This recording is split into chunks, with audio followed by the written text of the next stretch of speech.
All right, guys, this is Crafting Your Language, back with another video. I'm going to cover the article, What's the Easiest Language to Learn by Sydney Blanco. It's from Duolingo blogs. I'll put the link in the description. Also, just bear with me if you hear any background noise. I'm in Guadalajara, Mexico, and the Airbnb's close to a busy street. But let's get into it. So I'll just cover some of the high points of the article, then give you my thoughts at the end. So decide what it means for you to know the language. It means different things for different learners. So, do you want to get conversational for a trip to another country, or are you looking to improve your language skills for a job, or do you just simply want to basically watch something like the Olympics in Japanese? So this was written in 2021. So I think Tokyo Olympics was around that time. So, but yeah, basically, what does it mean to you to know language, and what do you want to like? What's your purpose? So, Sydney talks about, you know, set your own personal goals, and don't be intimidated by a hard language. I think that's super important.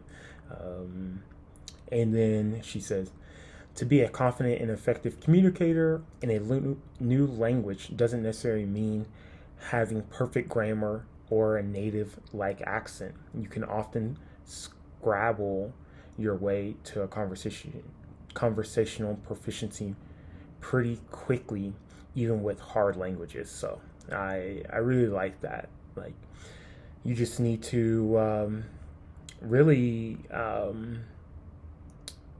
guess, just put in put in the time and in true effort. So don't be intimidated. And then next part, easy or hard, is all about what languages you already know.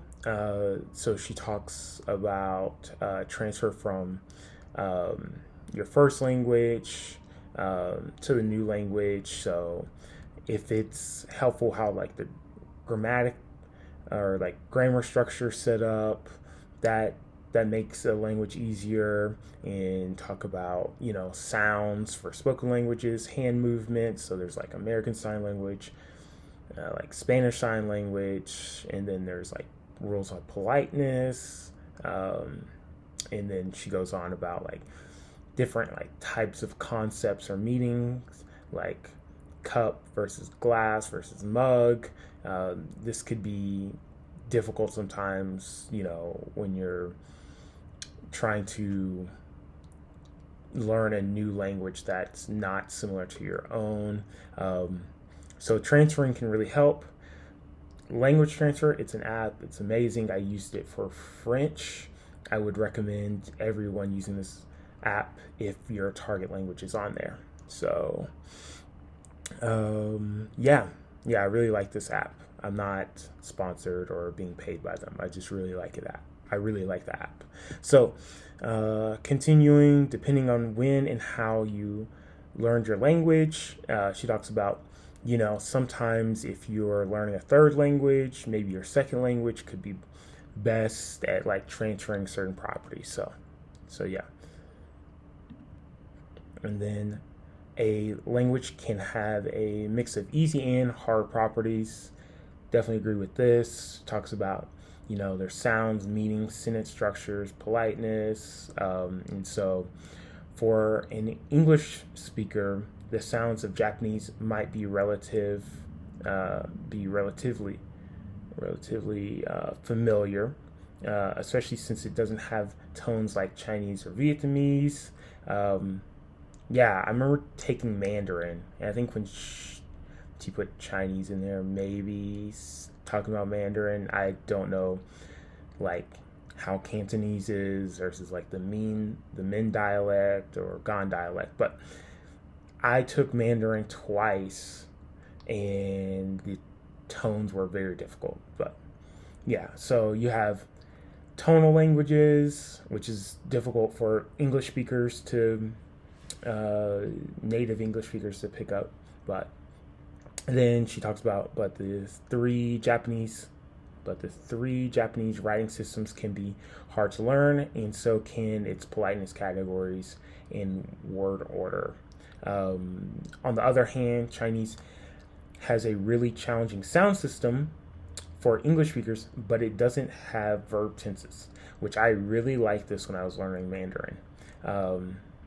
And she talks about that might sound like a relief to any English English speaker who is learning Spanish. Yeah, that's for sure, because the verb tenses and conjugation is terrible. I hate it. But it's part of the language, so I really do embrace the journey. Opportunity and motivation can also make a language easier. I should have started this because I really like this. How easy a language is to learn will also depend on how easy it is for you to get the tools you need to learn it. So true. So input is language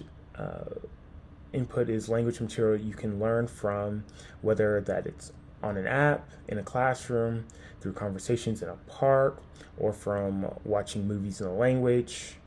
If you're an English speaker living in Seoul, it might be a lot easier for you to get good, high quality Korean input than it is for you to get Spanish input, even though learning Spanish might be easier for you on average, the caveat.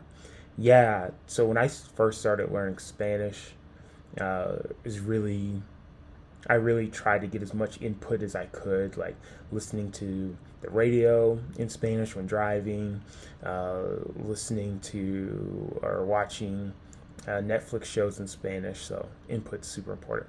And then motivation, I personally think this is probably the most important thing. So there's this excerpt. Norwegian, or should I say, if you're highly motivated to learn Norwegian because of family ties or because you want to attend grad school there, it'll be easier for you to stick with it compared to an easier language that you are less interested in sticking with for many months and years. Yeah, so motivation by far is probably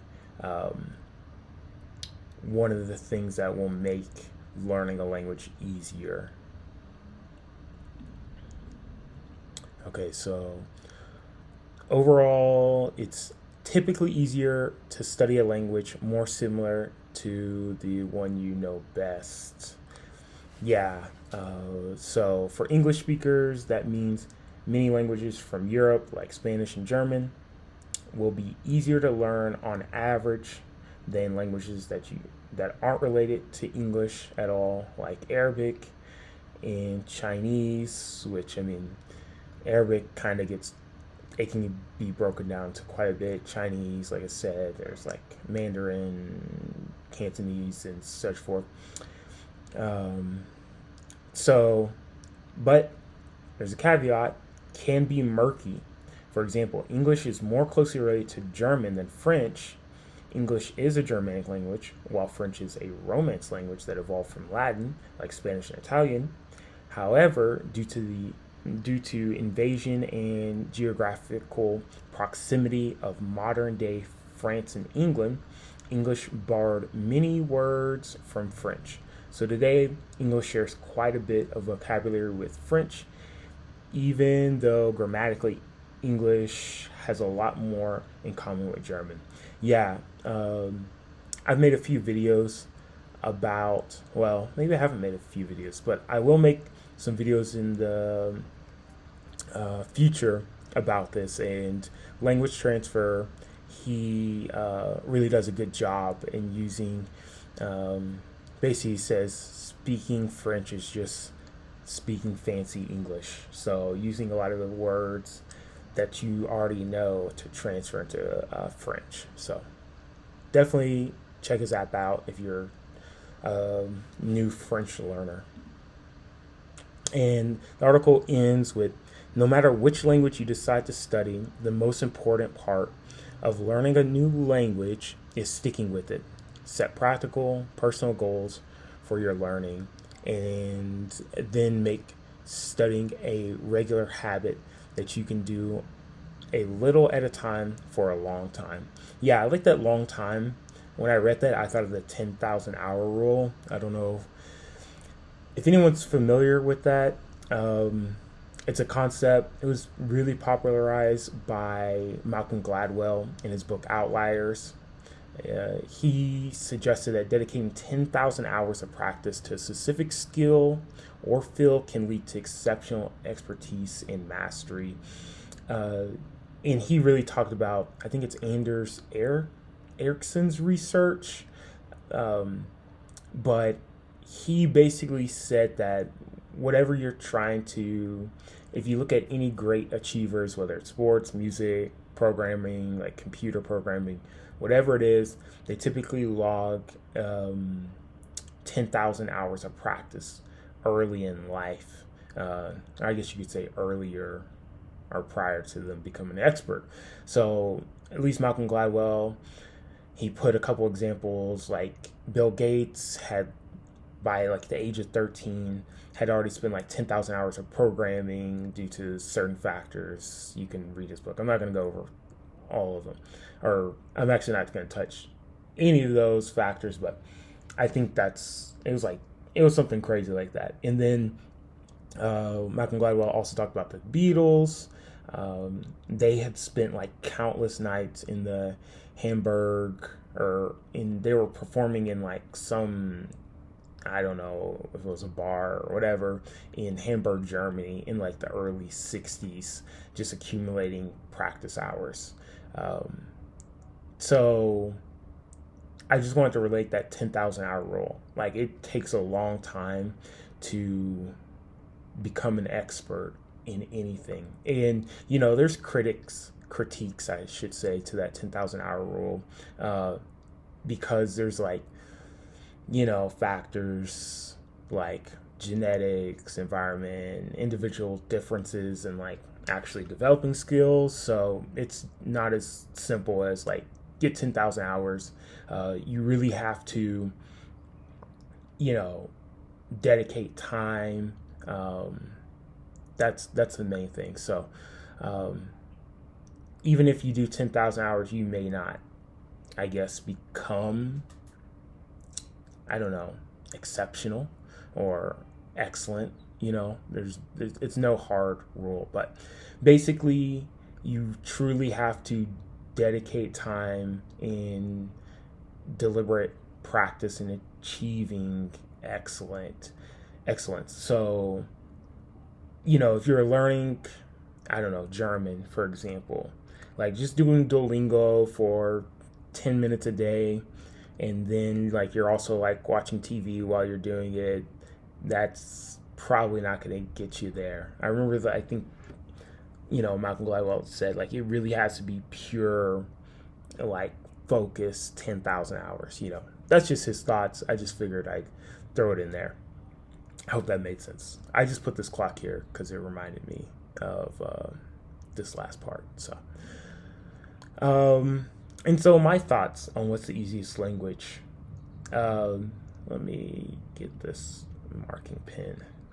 So, similar to native language, this is what I've heard. I don't really care about that. I think it's important, but that's not really where I want to go.